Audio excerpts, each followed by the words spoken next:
We will now have, in this final session of Singapore Perspectives 2023, a dialogue with our guest of honor, Mr. Lawrence Wong. He is Deputy Prime Minister and Minister for Finance. He co-chairs the Multi-Ministry Task Force on COVID-19 and is the Deputy Chairman of the Monetary Authority of Singapore. Mr. Wong is a member of the GIC Board, the Future Economy Council, the Research, Innovation and Enterprise Council, and the National Research Foundation Board. He also co-chairs the Singapore-Shanghai Comprehensive Cooperation Council. He will first make his speech, which will then be followed by a moderated Q&A session by Ms Debra Soon, Group Head, Brand Communications and Marketing at Singlife. May I now invite DPM on stage, please.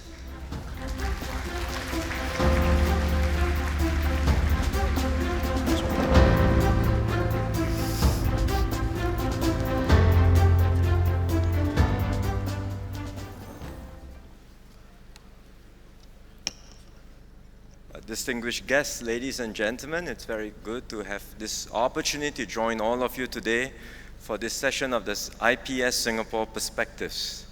Work is a very timely theme for this year's Singapore Perspectives, because work is not just a source of income, it's also about dignity and purpose in life, and it's crucial to our social compact. It's central to our system of meritocracy, where we want every citizen to progress and excel regardless of their start points in life.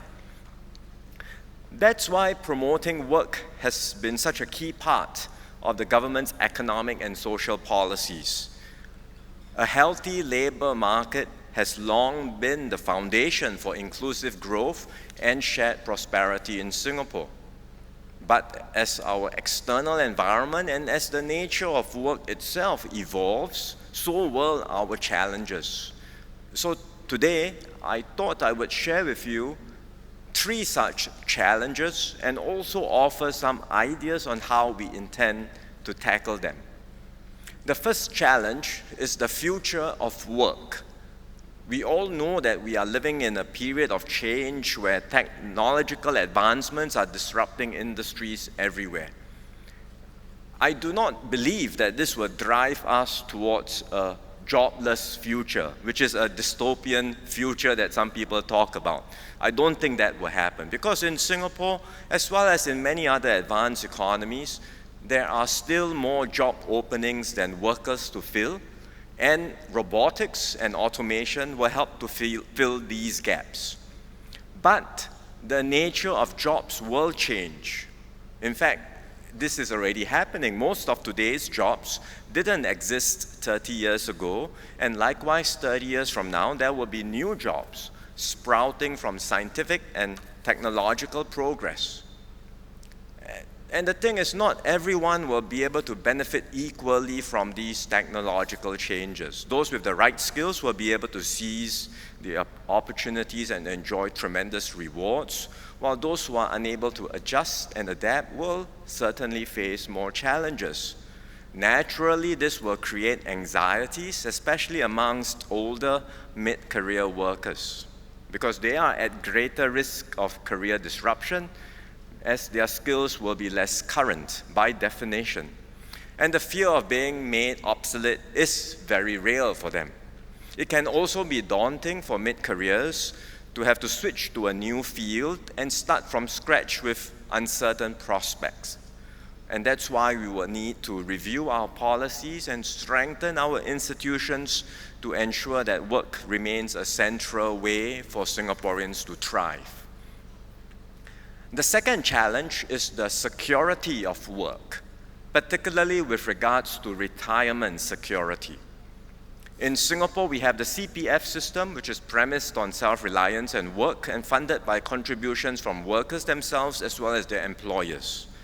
The CPF provides for retirement in a sustainable way, and we have avoided the pitfalls of defined benefit pension systems in many other places, where falling birth rates and rising longevity have made it harder for governments to support your citizens' retirement needs in a financially sustainable manner.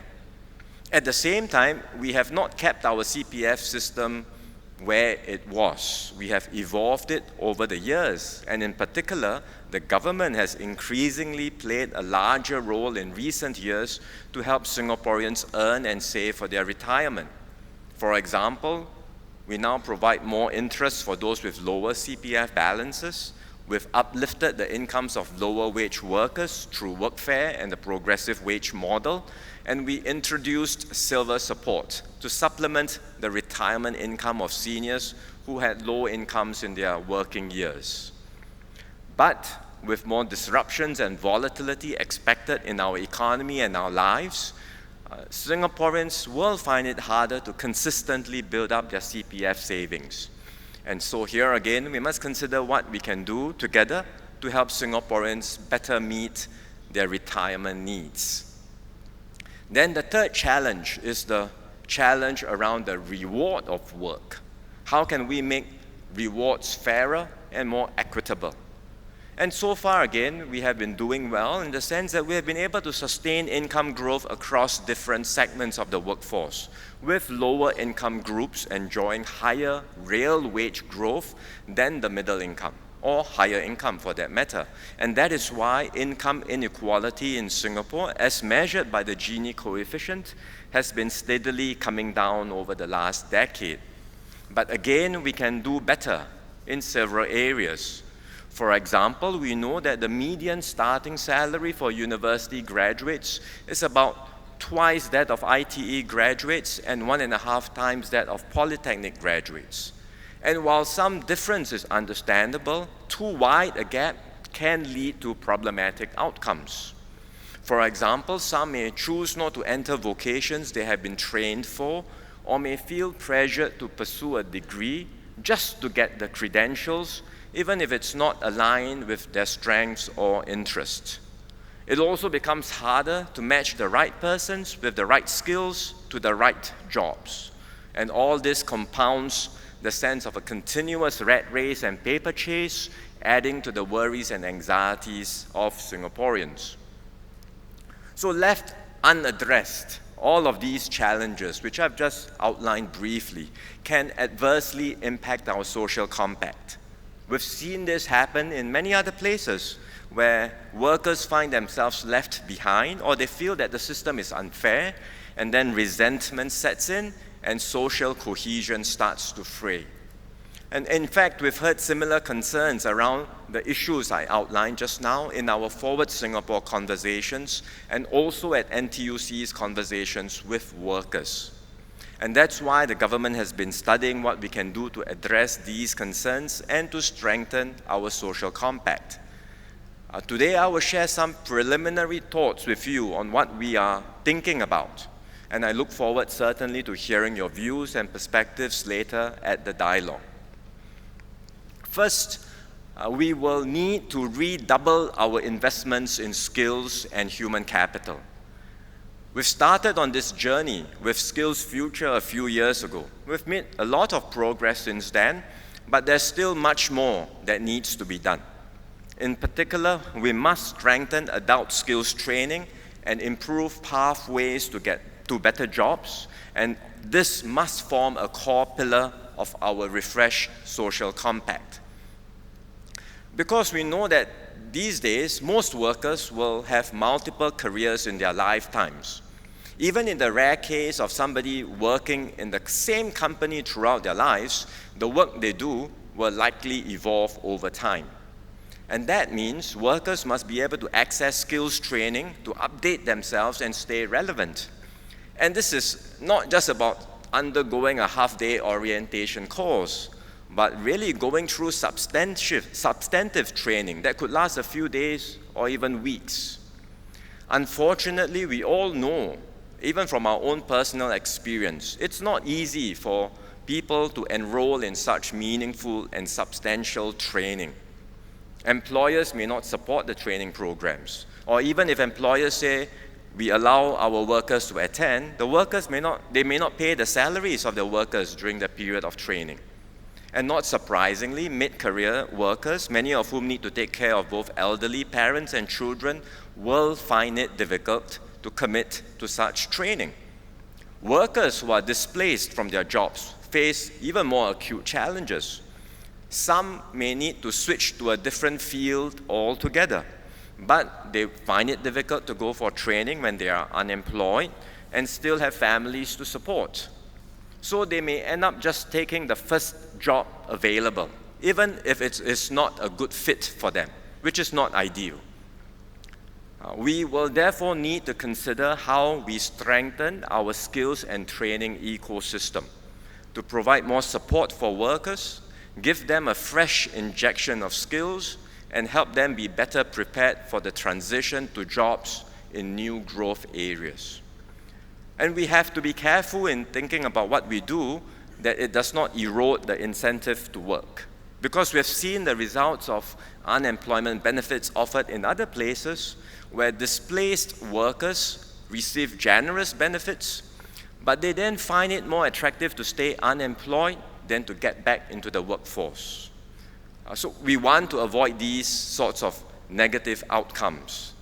And that's why what we really should be thinking about is more like re-employment support rather than unemployment support. It is about re-employment support, providing some form of financial cushion to workers while enabling them to upgrade their skills and helping to place them in new roles that best fits their abilities and aptitudes. We will also have to consider other parts of the ecosystem. It's not just about what the government does. There are other important pieces that we need to look at. We need employers to step up, to invest in the training of their workers and to encourage more training that leads to recognized, verifiable credentials. We need more innovative training programs, including work-based learning options, and these will need to be curated and vetted to ensure that they can lead to better employment and earnings outcomes. And we need to improve labor market information and strengthen labor market intermediaries so that there can be better matching of jobs and workers. And in fact, we also want to provide workers with access to their own data on their skills and competencies, as well as the areas of future industry demand and growth, so that workers can be empowered and take greater responsibility to plan their own careers. These are all major changes which we are thinking about to take our skills future ecosystem to the next level and to strengthen our system of lifelong learning and training. So that's one big area that we are applying our minds on, and we will be reviewing and seeing what more changes and improvements we can do. The second broad strategy is to think how best to bolster retirement security and assure Singaporeans that they can meet their basic needs in retirement. And here we have to understand that the circumstances are different for different cohorts. The Pioneer and Moderator generations are mostly retired. They have contributed invaluably to building today's Singapore, but they did not benefit fully from the more recent enhancements to our CPF system. And that's why we have rolled out substantial Pioneer generation and Moderator generation packages to support them. And we will continue to review ways we can take care of their needs and complement their family support. Then if you go to the next cohort, you're talking about those who are in their 50s and early 60s today. We have also put in place various measures to boost their employability and their CPF savings. But they too have limited runway to work, save, and benefit from the CPF system. And we will have to study how best to help them meet their basic retirement needs. For new entrants, as well as younger workers, they will have a longer runway before retirement, and they should aim to consistently work and upskill themselves. And we will pay closer attention to those with lower incomes. We already have workfare and progressive wages to uplift their incomes, and with an enhanced skills training system along the lines of what I mentioned just now, we will be able to help them progress throughout their careers. So with better jobs and wages and our enhancements to the CPF system, they should be able to accumulate more savings for their retirement. And of course, we must continue to look out for the more vulnerable segments. There are platform workers or gig workers. We have accepted the recommendations from the advisory committee last year, and we are studying how to implement these recommendations and help these workers save for their retirement. And there will be other groups like people with disabilities and caregivers. And again, we will have to see how best to work with their families and community organizations to better support them. Ultimately, we want to be able to assure all Singaporeans, as long as you work and contribute consistently to your CPF, you will be able to meet your basic retirement needs. And for those who do not have the ability to work, or the runway to work and save through CPF, we will find ways to take care of you. And this is how we can strengthen our system of collective risk sharing and give everyone peace of mind over their retirement needs as they grow old. Third, we must invest in quality jobs and make every profession viable and every pathway rewarding. Here we want to focus on jobs for our ITE and polytechnic graduates, given the wage gap that I mentioned earlier. And we are working with business partners to provide more industry exposure and work-study opportunities for polytechnic and ITE students in their industry of choice. We also need to address starting salaries and career progression for these students. And it's something that we are already doing. For example, some years back, we saw that many ITE students trained as lift technicians were not entering the industry. Instead, they were doing other jobs when they graduated. And then we dived into the issue and we realized that their starting salaries were too low. They were just $1,300. This was in 2016. And that's why we have since put in place the progressive wage model for lift technicians.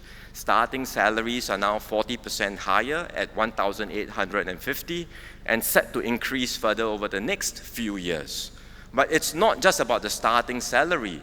Once you enter the industry, you can also look forward to a progression to supervisory and specialist roles with greater responsibility and higher pay to match your expanded responsibilities. So we must continue to improve job prospects and establish better career progression across all fields. We will continue to expand the progressive wage model to cover more areas with lower wage jobs. And besides the progressive wage model, which focuses on lower wage jobs, we must look at the next tier of jobs, which includes many associate professionals and technicians. We have already made some headway in some sectors, so this is work in progress, and we have made some headway in several areas. For example, preschool teachers today can aspire to better career prospects. Some can become specialists in fields like early intervention for children with special needs. Others can take on leadership positions to mentor newer teachers, develop teaching practices, or even oversee clusters of preschool centers. So if you are interested in preschool, it's not just better starting salaries, but a clearer sense of career progression as a specialist or as a leader in the field. In the IT sector, the industry associations SGTech and the Singapore Computer Society are now working on programs with major tech companies to expand opportunities for ITE and polytechnic graduates over the next 3 years. And our goal must be to do the same across all sectors and industries, be it in social services or technical jobs. Every industry must relook its skills ladder and invest in ways to attract, retain, and reward their workers. This is not just about reshaping the labor market. It's also about shifting our perception towards work and embracing a broader definition of what counts as good jobs, for us to recognize skills and competencies rather than be overly focused on paper qualifications. Realizing this vision will require all of us to do our part. Employers can do more to hire, train, and recognize all workers instead of pigeonholing them or holding them back unfairly based on their starting qualifications. Consumers, which means all of us, must be willing to pay more for certain goods and services to uplift the wages of those who provide them. Basically, we cannot demand for services delivered by our fellow citizens to be priced cheaply and in the same breath lament that their wages are too low. It's completely inconsistent.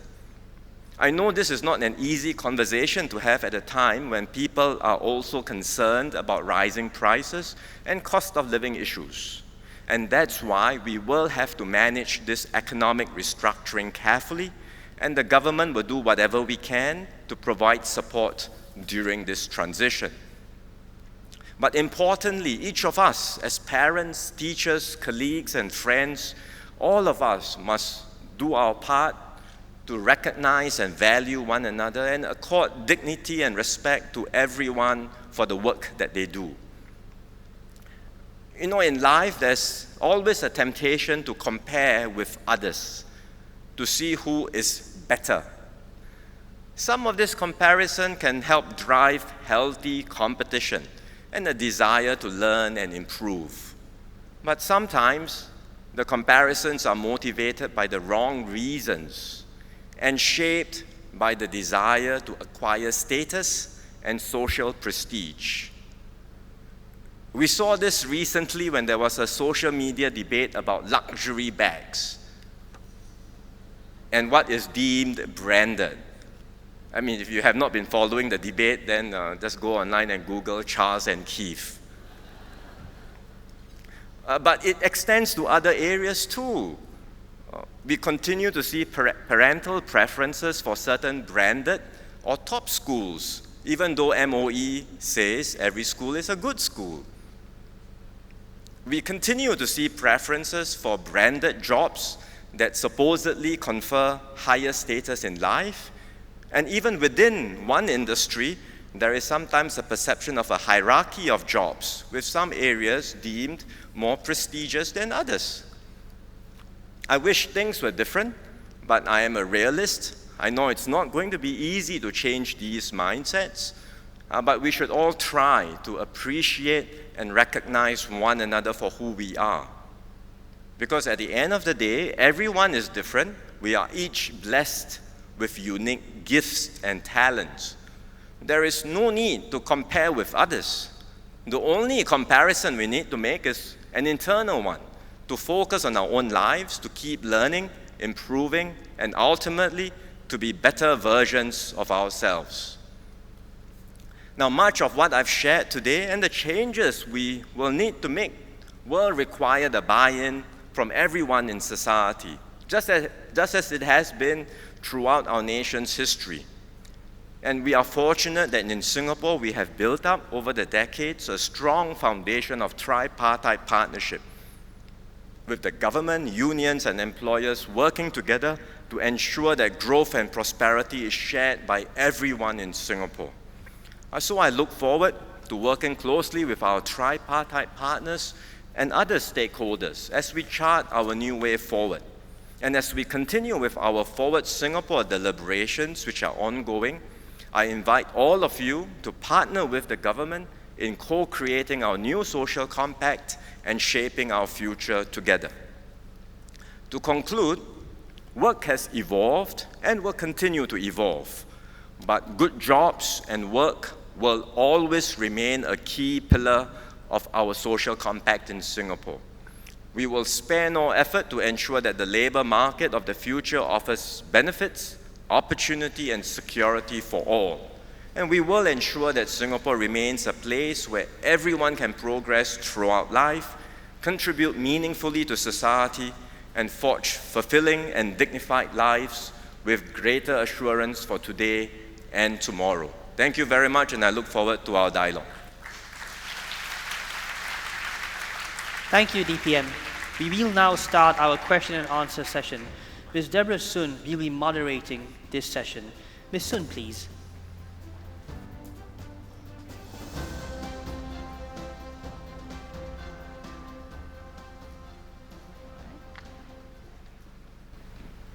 Good afternoon, ladies and gentlemen. DPM Wong.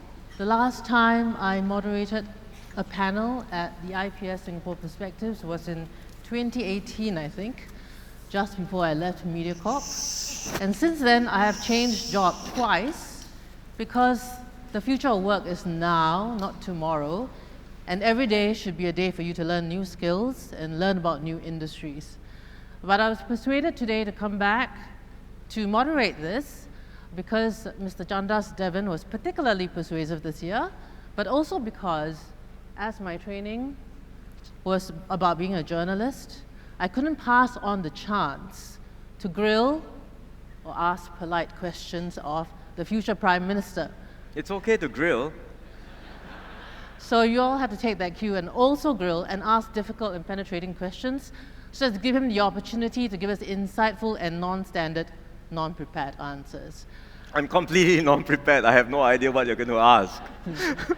So I will also give preference to everybody on the floor to ask questions and not on Pigeonhole, which is somewhere here, which I'm not quite paying attention to. And please come up to the mics, identify who you are, and ask those questions and put your face and name to the question you're asking and ask with courage and conviction. So I will kick it off because I think we have limited time by first asking Mr. Wong about what he said in his speech, what he said earlier, about not focusing so much on brands and comparisons and trying to change society's view of how we view progress or success or work performance. It is very easy for us to say that we should change this, but what will you do about it? How would you change this? Well, I think the starting point is to recognize that this exists and to be honest with ourselves. I think it exists in every society, so we shouldn't be too hard on ourselves too, right? Everywhere you go, these comparisons are made. But Singapore is a small city. There are not that many degrees of separation from one another. And all of us growing up have been through this, where parents meet, New Year, whatever festive occasions, they ask, how's your child doing? How are they doing in school? What school are they going to? What do they want to be in the future? And then their aunties and uncles will say, what do you want to be in the future? And then the child will give a sheepish reply, and then they will compare. So these things happen, and I know it's, it's not easy to change mindsets. Comparisons, some of it is inevitable, but I think if we get overwhelmed by such comparisons, and young people in particular, then I don't think it makes for a very healthy society or a very healthy mindset. So the best, as I said, is to recognize it, and for each one of us to make the effort not to get overwhelmed by these comparisons, but really to focus on our own lives and try to do better over a period of time. It's easier said than done, I fully recognize that, but I'm sure it can be achieved. Well, realistically in the workforce as well, all of us who have to do performance appraisals know that your bonus or your outcome is dependent on how you do compared with somebody else next to you. So this is what drives performance in a way in the future. I'm trying to understand if you're asking Singaporeans to, all right, let's be a bit easier on the edges even as we try to perform and drive forward. Because that is very difficult to do given that we do not have that many resources, and manpower and talent is what we have. How do you think we could progress in this area? It doesn't mean that we work less hard, no? I'm not saying let's all sit back and smell the roses. Fundamentally, as a small, open economy, we will have a very competitive economy. We will have to work hard to make a living and to stay relevant. That is the reality. But we don't have to make things worse on top of all that, right? By having these invidious comparisons with one another. So yes, within the workplace, there will always be an appraisal system. You will be ranked. In some ways, you'll get a performance grade, which impacts your performance bonus. Hopefully that system is fair and equitable. But at the end of the day, you don't have to go around saying, oh, my colleague got grade A and I got B and I got C. Hence, I deserve more money than That's- somebody else if I'm an Because A, right? in the end, you look at your own performance. Did you deliver the goals that you were set up for you at the start of the year? And can I do better? And I think if that is our attitude and mindset, to keep on wanting to do better for ourselves, not because I have to keep up with the Joneses, not because I have to, benchmark myself with my colleague, and it's just about self-improvement, progress, learning, improvement, I think we will enjoy more fulfilling lives as well. So picking up that point, which you also mentioned in your speech about progress, training, self-improvement, and that as the nature of jobs change, how did you do it through your life and your career? What was the mindset you had? What skills you had to improve on as you change through different jobs and as you prepare for your next job as the Prime Minister, as the future Prime Minister? What do you think you have to do? I have to do a lot. No, when I started out working way back 1997, I think the older folks, anyone here older, right, would not have had the same exposure as young people have today, frankly. Right? When I started out, I had no idea what I wanted to do in life. I had no clue what was the job I might apply for. My parents always told me, you be grateful for the opportunity to study. Because of their generation, very few had gone to university. No one had gone to university, not my parents. Of my cousins, of my generation, amongst my cousins, very few. So for them, if you can get to university, good for you. If you can't, you go and work. And if you want to go overseas to study, that's not even it's not even a possibility. So you've got to look for your own resources. So I was lucky to get a scholarship. I joined the public service, but even when I joined the public service, I wasn't sure what I wanted to do. I didn't get into the administrative service at the start. And then when I was asked which ministry I wanted to join, I put MFA. Because you could travel. Nothing to do with my major, which was economics, and it was only because I enjoyed traveling. Yeah. And the people at MFA wisely saw through that when they interviewed me, and they decided I was not suitable. It wasn't Kishore, right? I don't think Kishore was a permanent I don't know. And they decided I was not suitable, and therefore I didn't get that job. And I started out as an economist in the government, in MTI. But there is a process of discovery about yourself as you work. And some doors open, some doors close, some other doors open. You learn more about yourself, you learn more about your strengths. And if you apply yourself to whatever your mind, to whatever you're doing at that particular time, be conscientious, be responsible, work hard, I think over time you get to know better what your abilities and strengths are, what your passions are. And this happened to me. I found that I enjoyed doing public service work, and that's why I eventually stayed on, and I've been staying on in public service all this while. But even in public service, the jobs I do have varied from one job to another, and my next job will be an even bigger job than my present job. So it's always about continuous learning and improving, and always wanting to do better. So what have you been doing to prepare for the next job? I thought I might get away with not answering that question. Sorry. Well, there are a lot of things you can do to prepare. For this particular case, you talk to people.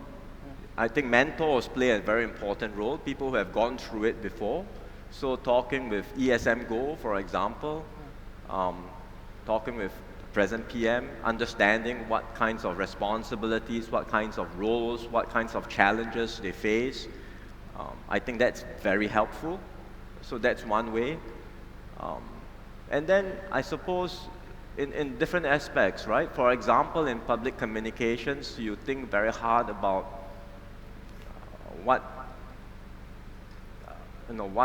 platforms have I spoken at, Where to go on and TikTok. then what can I do better at, right? And there is nothing like reviewing the speeches you give, getting good feedback.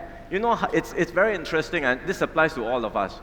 When you give a public speech, when you speak in public, there's no shortage of people who will come up to you and say, good speech. But very few people come up to you and say, actually, you know, there is this point or that point that you can improve. So really, it's about finding people you can trust, people whose opinions that you value, to give you constructive feedback so that you can learn and you can improve. And that's something I do all the time. Okay, very inspiring. I would like to open the floor to questions. If I get to gentlemen over there. And as you all prepare your questions, yes, please, go ahead. If you please identify yourself at the mic.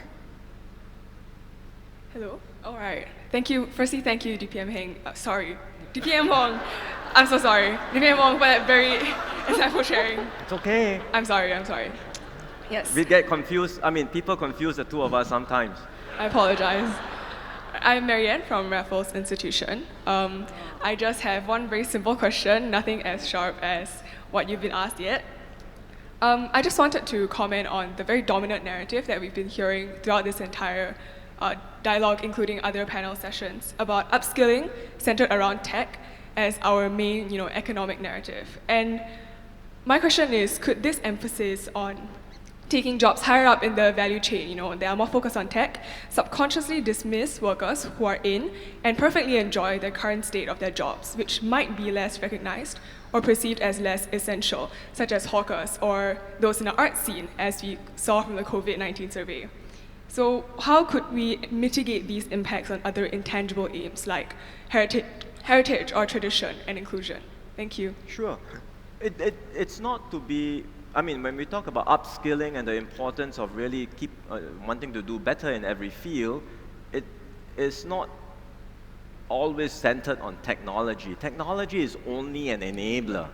Yeah. And that enabler of technology will certainly cut across all areas. Even a hawker can learn to be better with technology. Even an artist, a musician, can improve and do better with technology.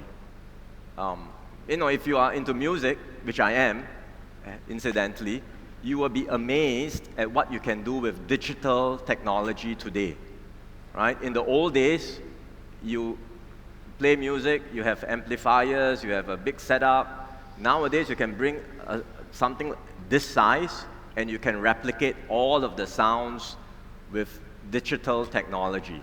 So technology doesn't have to remove the soul and the essence of arts and culture at all. It can supplement, it can amplify, it can enable artists, musicians, hawkers, everyone to do better. And the upgrading and upskilling is not confined to technology. Certainly, we can continue to improve our skills, not just using technology as an enabler, but in other areas as well. We can improve our human skills. We can learn better to be better negotiators. We can improve our abilities as leaders, how to persuade one another. We can improve our abilities to work in teams. So there's a whole range of skills out there beyond technology that I think we should be mindful of and we want to embrace. Thank you. Gentleman over there, please. Yeah, hi, it's Paul Tambaya from the university.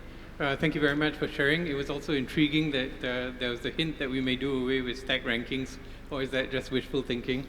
My question is actually a question which I've asked before in this forum, and the two previous speakers said that they were unable to answer this question. So the question is, would anyone actually want to be operated on by a 70-year-old neurosurgeon or ride in a bus driven by a 70-year-old bus driver? And the basis of this question is the narrative seems to be that we need to keep working. And if we are unable to do a particular job, we've got to retrain. The bus driver has to become a bus driver mentor or something like that. But I'm just asking whether there's a possibility that the idea, the Silver Support Package, which is a tremendous package for low-income Singaporeans, could be made a little bit more universal so that, because we make significant contributions to CPF, whether part of that could be in a risk pool kind of, a sharing kind of system, so that there is not a substantial drop in income or quality of life once you reach an age at which age just catches up with you? Because as you know, there's no fountain of youth. Thank you. Thank you. Well, I hope I will be able to give an answer this time, Paul. The reality is there's obviously a limit to how long we can work, but also we must recognize with rising longevity, with people living longer lifespans. Actually, when we do our surveys, the majority of people do want to work longer, so long as they are healthy. Because a lot of people recognize that the minute they stop working, that's when their health deteriorates very quickly. And so people do want to work, and that goes back to the start of my presentation where I say work is more than just a source of income. Work provides dignity and purpose. There is something fundamental and important about work. Now, the nature of work may change for these older folks. It may not be the same job, but we have already looked at retirement age. We have, we talk about 65 going up beyond 65, and we have a system in place for re-employment. So all that is in place. And with that system, someone who enters the workforce today works consistently. And consistently doesn't mean you have to be at work 100% of the time. Consistently means at least you have a stable job. Consistent, there may be occasions where you are out of work in between jobs, but so long as you work consistently with workfare, with progressive wages, with what we are doing in the labor market, then we want to be able to say, if you are a new entrant, you are a young adult entering the workforce, work consistently, whatever job you do, you can be assured of a basic retirement sum. That's how we want to design our CPF system. Of course, the older folks, either retired already or those who are close to retirement, will not be able to benefit from workfare as much because they have limited runway. And this is where schemes like CPF top-ups and silver supports can help them. And we will work out what more we can do in order to make sure we take care of them, our pioneers, our Merdeka generation, and as I mentioned, those who are in their 50s and 60s. So that's how we are thinking about strengthening our retirement system and giving everyone peace of mind for retirement. You talk about the retirement gap in the speech and how it is a big issue. How large actually is the retirement gap for Singaporeans?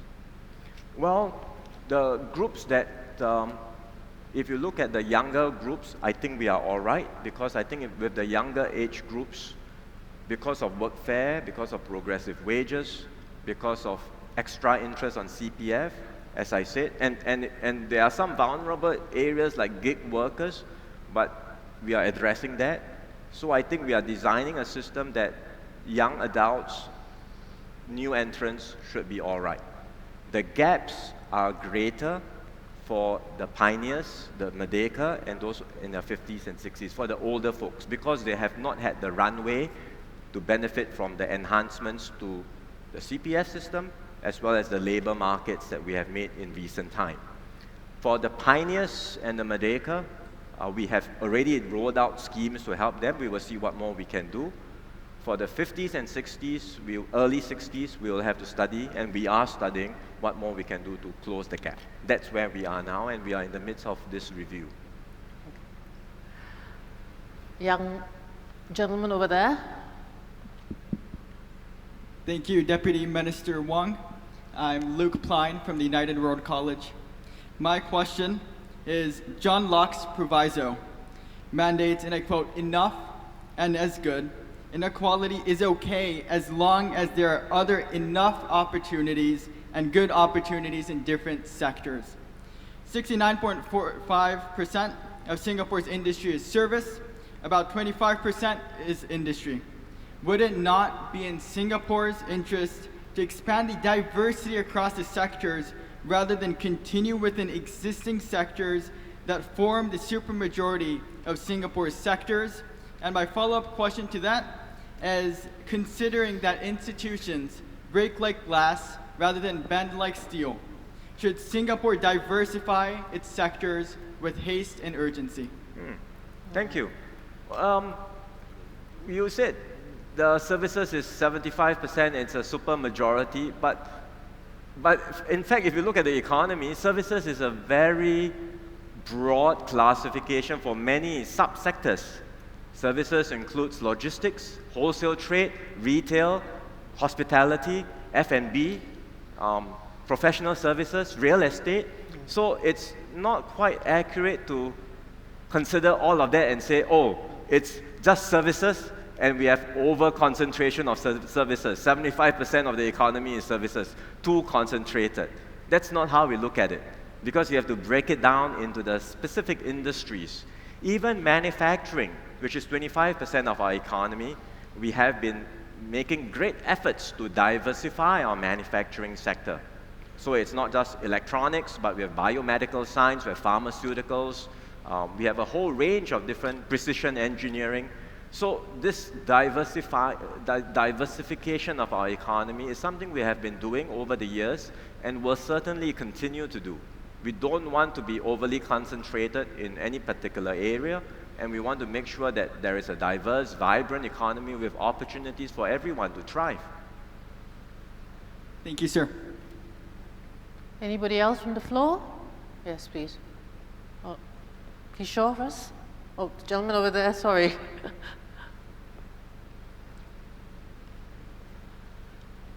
Good afternoon, DPM. I'm Sean from the National Institute of Education. And my question is regarding a recent comment that was made at a separate forum by the president of the Singapore Human Resources Institute, who also happens to be the chief HR officer at PSD. She said that discriminatory workforce policies for LGBTQ+ individuals in Singapore are stupid and would deter foreign companies and foreign talent from coming into Singapore.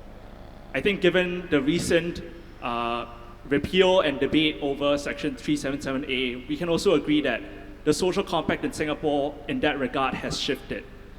So my question to you is, what is the government doing to move away and encourage companies to also move away from such, quote, stupid policies and implement some smart, clever ones that are more inclusive? So both, what is the government doing to encourage companies to implement some good, inclusive workplace policies, and what is the government itself as an employer doing in that regard? Sure. We have talked about this. This is not new. We've talked about fair employment practice for some time, and a few National Day rallies ago, the Prime Minister talked about codifying some of these provisions into law, basically an anti-discrimination act, which will require employers to really make sure that their employment practices are fair and do not discriminate, be it sex, race, or religion, or even age, right? So it's not just, discrimination can take many forms, and we want every employer to make sure that when they hire, when they promote, when they appraise their staff, it's purely on the basis of work and merit, which ought to be the case. So we are taking actions with regards to legislation, and we will continue to see how we can encourage more employers to uphold not just the letter of the law, but the spirit of it, to really promote more inclusive workplace practices and fairer employment practices across the board, and the public service will do its part too. Thank you. The young man first, because sorry, Kishore, he was at the mic first. Good afternoon, DPM Wong. I am Hong Sheng from St Andrew Junior College. Thank you for insightful suggestion on improving job prospects in general. But seeing the boost of gig economy during the pandemic, how can the government, as well as we as consumers, help to support them? Thank you.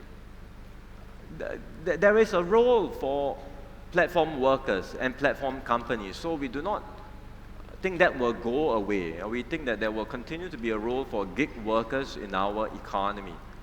What we are concerned about are occasions where platform companies or platforms hire a lot of workers, and these tend to be the younger, more vulnerable ones, and they may be doing the work, gig work, enjoying the flexibility of gig work, but in the end, they are really not building up sufficiently for their retirement savings.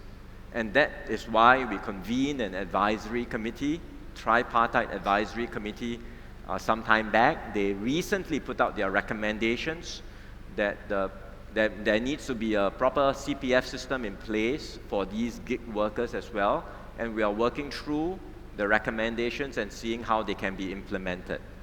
So in future, there will still be gig work, there will still be platform companies. People may choose to take on these jobs, but if they do, for whatever reasons, lifestyle, flexibility, at least they can be assured that they are also building up their retirement savings for the future. So that's what we are sort of aiming for. Kishore first, please. DPM Wong, Kishore Mahbubani from NUS. Since you mentioned schools, I always tell everybody that I'm very proud that I went to the same Tanjung Katong Technical School as you did. In talking about schools too, I noticed that when you were giving the speech, the word you used most often was we. We will do this, we will do that.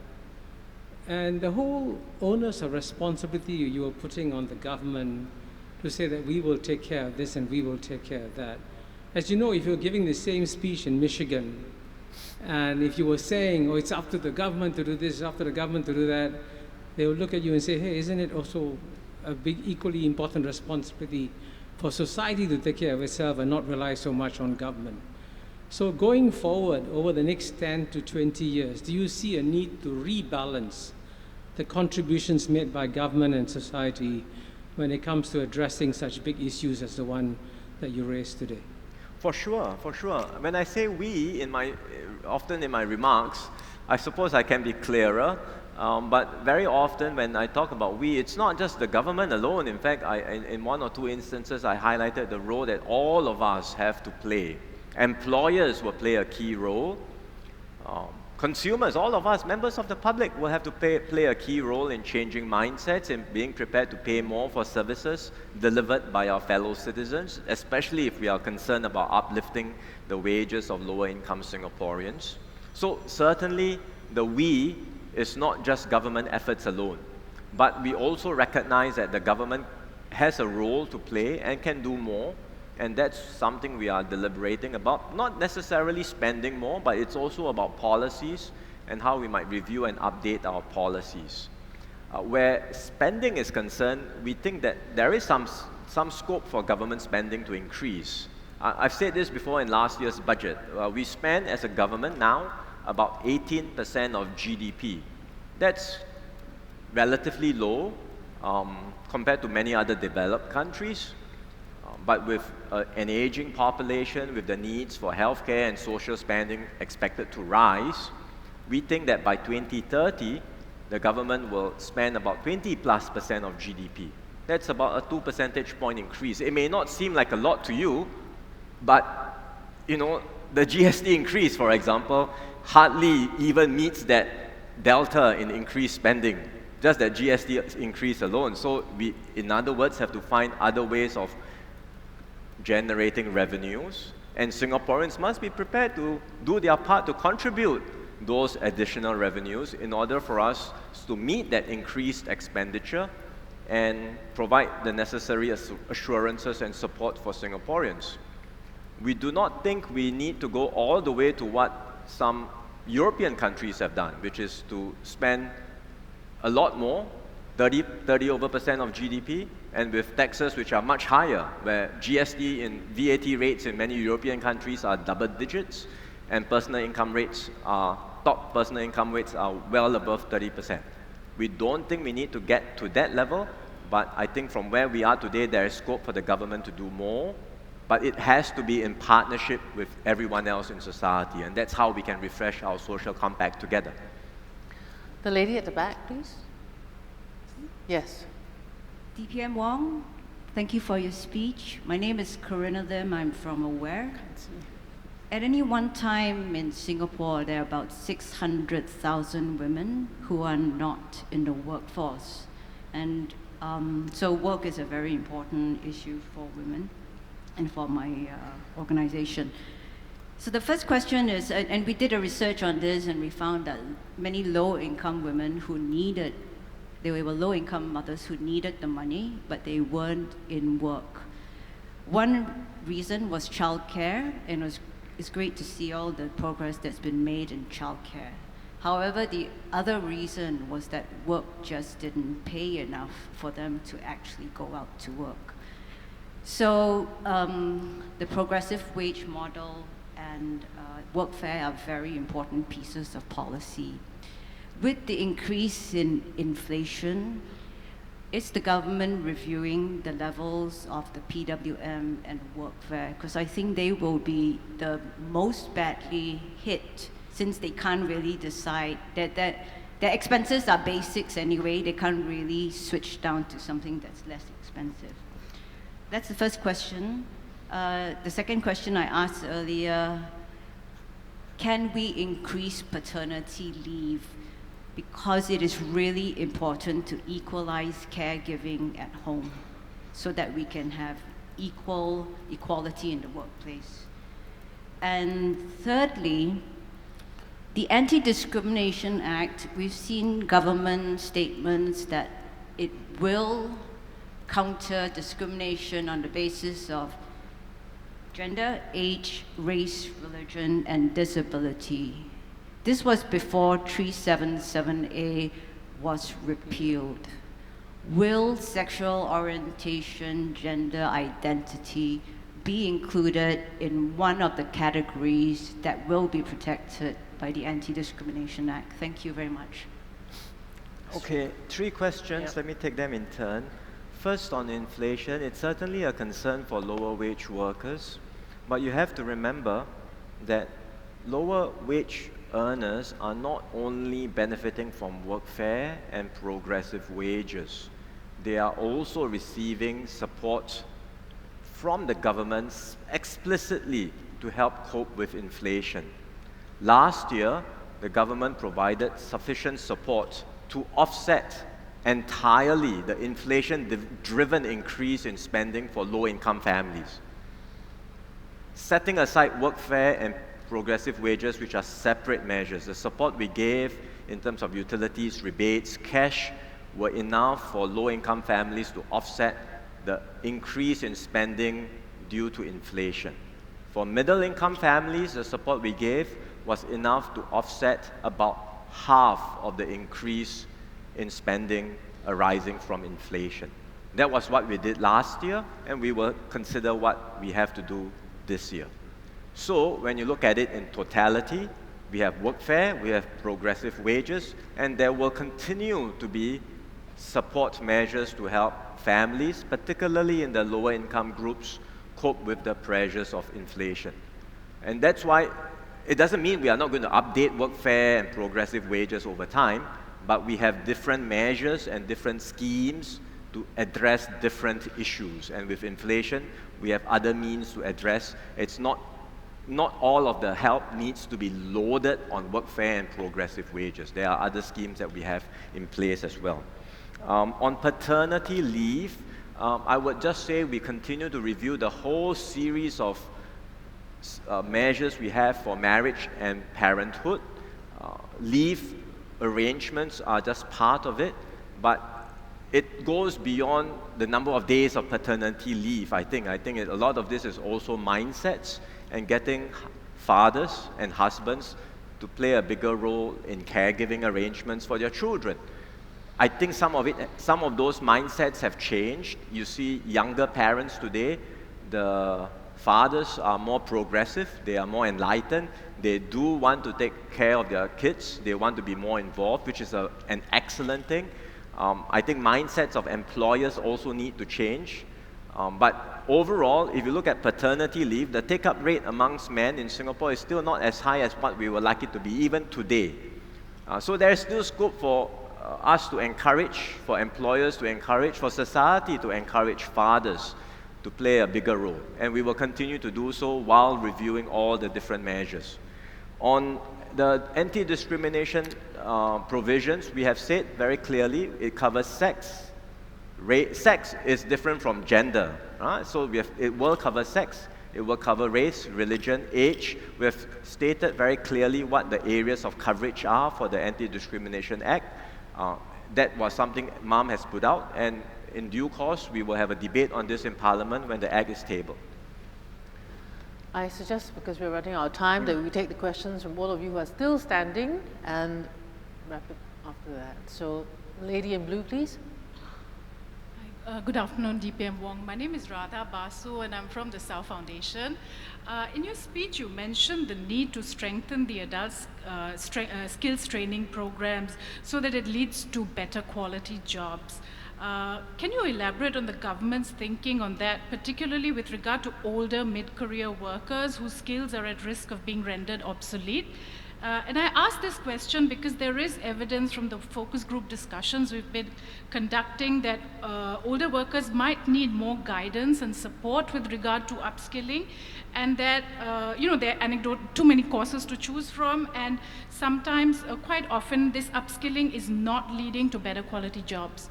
Yeah, absolutely. So it's exactly the points that you raised. We want to make sure we have a better system to help mid-careers. They could be already working today, they could be unemployed, but we want a better system to help them update their skills, get a new, fresh injection of skills to do better in the existing industry, or perhaps even to transit to a new area. How do we help them? I think part of it is to make sure that we empower them, we help them, navigate these changes. But the big obstacle to getting new skills for many of them, as I mentioned just now in my remarks, is that they need to take time away from work in order to go for substantial training. And that's very hard to do for many workers. Their employers may not support them, and even if their employers say, fine, go for training, they may not get paid. Then it's a non-starter for many workers, because they say, if I don't get paid for a week, I don't want to go for training. So how do we think about designing a system that will help support workers go for the necessary training, and then on top of that, we must make sure that the training is relevant and the training leads to better employment and earnings outcomes. So there's also a need to curate the courses, and if it's a worker that's displaced presently, we want to make sure that the training leads to placement outcomes. They get a job, right? So again, we need industry buy-in for this. It's not just about having any course available, but really thinking about a good curation of programs with endorsement from the industry, so that there is assurance that when that person goes for training, they can, after training, get a better job, get better pay. So there are quite a number of moving parts around this. It's quite a complex area. And that's why if you look around the world, very few countries, in fact, we don't know of any very good examples of countries with a comprehensive nationwide system of adult training and job placement. It's something we are trying to design and do better in Singapore. Last question to the young lady over there. Hi, DPM Wong. My name is Jia Chen, and I work in the space of leadership and organizational transformation. So we help organizations create cultures where everyone can thrive in the workplace and beyond. So my question goes back to what you spoke about and what so many of the speakers spoke about today, this mindset shift, this cultural shift that has to happen. And I'm curious what you think is, what's stopping us from doing this, because we've been talking about this shift that needs to happen, and what can we do, all of us here in the room and beyond, to really be enablers of this shift to happen, because they say culture eats strategy for breakfast, right? And we can have the best policies in place, the best strategies in place, but how do we really shift this culture and to have it stick? Which aspect of culture are you referring to, the change? Yeah, I think I'm thinking about workplace culture, because we're really looking at that here. I've been thinking a lot about, just how we reimagine retirement even. My mother-in-law just retired after a whole career in the ministry, and she's like, I still love what I do. I don't want to stop working, right? Yes. And this whole idea of how we rethink work and this big shift, both on the employer side as well as those in the workforce. I'm curious what you think on how we start to plant these seeds for this cultural shift and to water the right seeds that will allow us to kind of progress into the future with more equity and equality, as several of the other folks in the audience have asked. Sure. No, thanks for that. You're absolutely right. I think a lot of the changes we are talking about at the workplace, policies can facilitate, incentives can facilitate, but at the end of the day, it's a mindset change. And that mindset entails cultural change, which is not easy to engender and takes time. But we shouldn't be too pessimistic. I don't think we need to be too pessimistic. The change can happen, but it will be something that will, we must be patient and recognize that there are different stakeholders in this ecosystem. For example, we talk a lot about employers having to change their mindsets. Employers changing their mindsets with regard to how they treat their employees, investing in their training, ensuring that they are paid well, and ensuring that they have opportunities to do well in their careers. But if you talk to many employers today, and first of all, you've got to recognize that the corporate landscape in Singapore is very diverse. If you talk to the big companies, the MNCs, for example, they are quite progressive, and they have the resources and the bandwidth to update their HR policies. In fact, they will want to make sure that their HR policies are best in class and aligned with best practices everywhere. But MNCs are only a small fraction of our corporate landscape. A large number of employers are SME owners, SME business owners. And if you talk to them today, and in our pre-budget dialogues, for example, we have been doing a series of dialogues with all the industry associations. They are, all of them, many of them, the business owners, the small business owners, are concerned about survival. They are concerned about business costs. They are concerned about not being able to find workers. And if you say, why don't you employ more Singaporeans? They will tell you, but I can't find the Singaporeans to fill these jobs. And then, of course, the next question is, what is your starting salary? Why don't you raise salaries more? And then they will say, but if I raise salaries more, I can't survive. Business costs, I can't make a profit, and I'll have to close. So how do you navigate that? How do we help them to deal with their existing issues and come around to saying, okay, we get through some of the key immediate concerns you have, but these are also important issues around, worker security, salaries, retirement, fair employment. These are also important issues for you to address. And that's why I think navigating change in any society is always a complex endeavor. It's never so straightforward. You don't always just move linearly and you just press a button and the change happens. You need engagement, you need negotiation, you need that discourse with all the many stakeholders that are out there, each one focusing on their own areas of concerns.